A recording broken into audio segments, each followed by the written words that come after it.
Hello, everyone. Happy New Year, and welcome to Indiana Golf Magazine. I'm Brian Hammonds. We begin this episode with a story that is both inspiring and frustrating. Let me explain.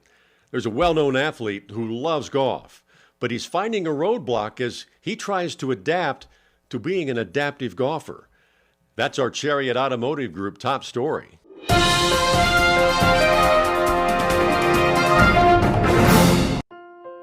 In 2018, IndyCar driver Robert Wickens suffered devastating injuries in this crash at Pocono, leaving him a paraplegic. Since then, Robert has made great progress and is once again taking up golf, a sport he played before the accident. He sees golf as something he and his wife can share.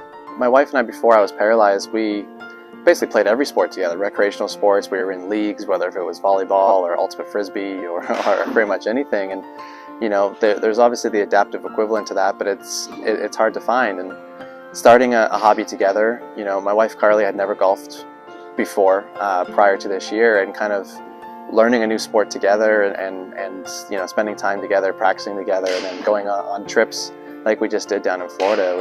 It was an amazing feeling, and you get to kind of spend time with your loved ones in the great outdoors. Like, what is there not to like about that?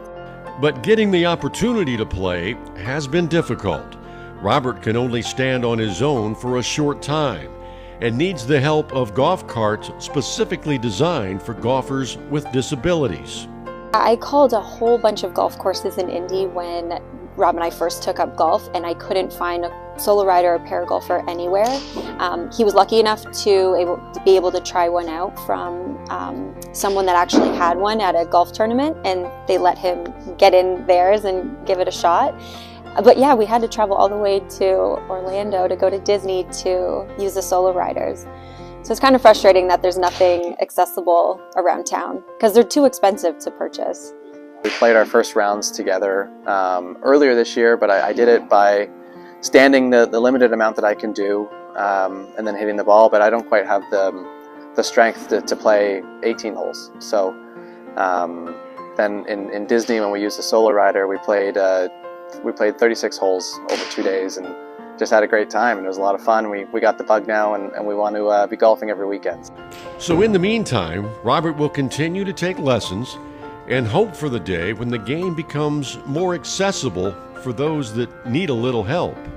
My goal as a social golfer would be to, you know, have the joys of, you know, almost spontaneously going on a golf round with friends and not have it plan weeks or months in advance, right? So if more golf courses, more public courses could have the para golfer or the solo rider more regularly available, where, you know, a few days before you call for your tee time, if you can schedule that adaptive golf cart to be there, you know, it just makes all of our lives much easier, and it can frankly just give you the same opportunities that an able-bodied golfer might have. So I think that would be the goal, I think, for everyone in the future, and hopefully we can start getting closer. And by the way, Robert isn't done racing. In 2025, he'll be driving for DXDT Racing in the IMSA WeatherTech Sports Car Series, driving a Corvette equipped with a hand-controlled throttle and brake system mounted on the steering wheel. Go get him, Robert, on the track and on the course. Golf.com recently released their top 10 golf courses in Indiana for 2025, and here's how they see it. Crooked Stick is their top course in Indiana, followed by Victoria National, and then come the two courses at French Lick, with the Ross listed ahead of the Die. The Warren course at Notre Dame is fifth, followed by the Donald Ross-designed Broadmoor Country Club. The Fowl course at IU is seventh, then the Sycamore Hills Golf Club in Fort Wayne, the Brickyard Crossing, and the Camping course at the Burke Boilermaker Golf Complex round out the top 10. Now, many of those same courses will be used in 2025 as venues for tournaments being put on by Indiana Golf. We take a look at some of the highlights for the coming season in this month's Spotlight, starting with the PGA section.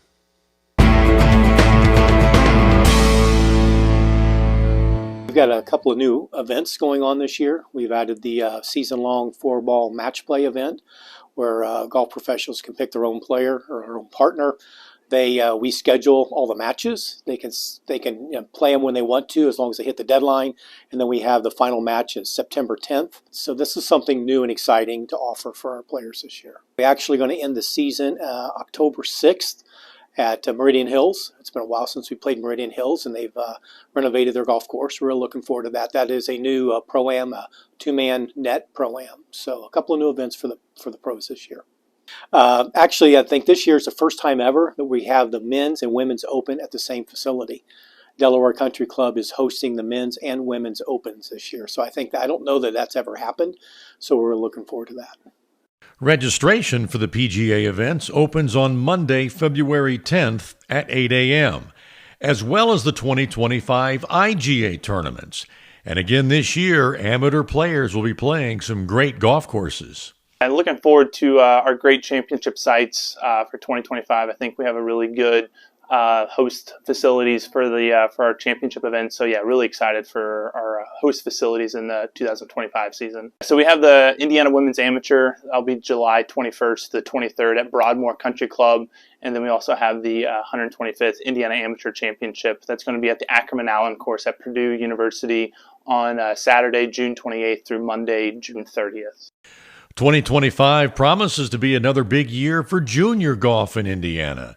And there's a place for your junior, no matter what their skill level. We have our junior tour level, our prep tour level, and then our master's tour level as well, for those players that are kind of, increasing their skill within our program.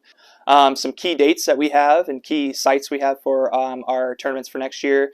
Our Boys State Junior Championship is still at the Burke Boilermaker Complex next year, the last week of June. Our Girls State Junior Championship is at Coyote Crossing in West Lafayette this year.